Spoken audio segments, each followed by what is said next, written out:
Le Christ aux oliviers.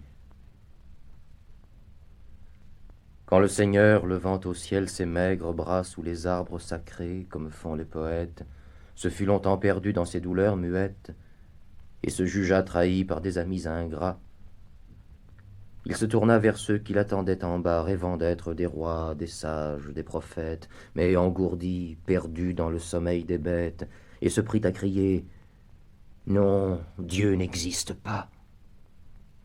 Il dormait. « Mes amis, savez-vous la nouvelle ? J'ai touché de mon front à la voûte éternelle.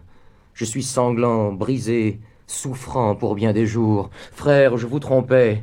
Abîme, abîme, abîme. Le Dieu manque à l'autel où je suis la victime. Dieu n'est pas, Dieu n'est plus. » Mais il dormait toujours.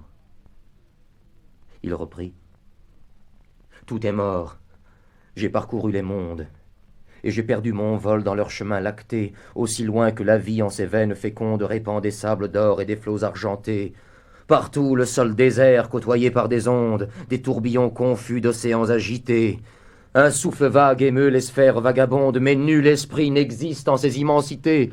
En cherchant l'œil de Dieu, je n'ai vu qu'une orbite vaste, noire et sans fond, d'où la nuit qui l'habite rayonne sur le monde et s'épaissit toujours. Un arc-en-ciel étrange entoure ce puits sombre, seuil de l'ancien chaos dont le néant est l'ombre, spirale engloutissant les mondes et les jours. Immobile destin, muette sentinelle, froide nécessité, hasard, qui t'avançant parmi les mondes morts sous la neige éternelle refroidit par degrés l'univers pâlissant.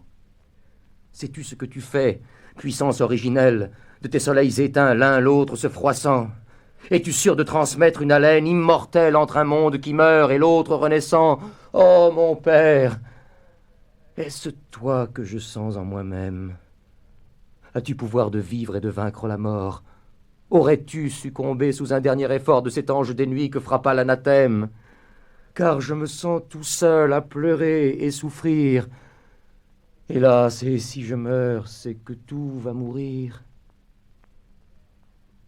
Nul n'entendait gémir l'éternelle victime, livrant au monde en vain tout son cœur épanché.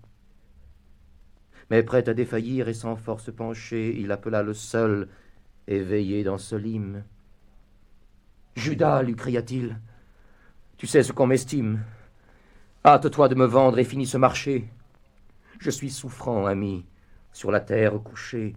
Viens, oh toi qui du moins as la force du crime. » Mais Judas s'en allait, mécontent et pensif, se trouvant mal payé, plein d'un remords si vif qu'il lisait ses noirceurs sur tous les murs écrites. Enfin, Pilate seul, qui veillait pour César, sentant quelque pitié, se tourna par hasard. « Allez chercher ce fou, dit-il au satellite. » C'était bien lui, ce fou, cet insensé sublime, cet Icare oublié qui remontait les cieux, ce phaéton perdu sous la foudre des dieux, ce bel Attis meurtri que Cybèle ranime. L'augure interrogeait le flanc de la victime, la terre s'enivrait de ce sang précieux, l'univers étourdi penchait sur ses essieux, et l'Olympe un instant chancela vers l'abîme. « Réponds !» criait César à Jupiter Ammon. « Quel est ce nouveau Dieu qu'on impose à la terre ? Et si ce n'est un Dieu, c'est au moins un démon !» Mais l'oracle invoqué pour jamais dut se taire. Un seul pouvait au monde expliquer ce mystère, celui qui donna l'âme aux enfants du limon.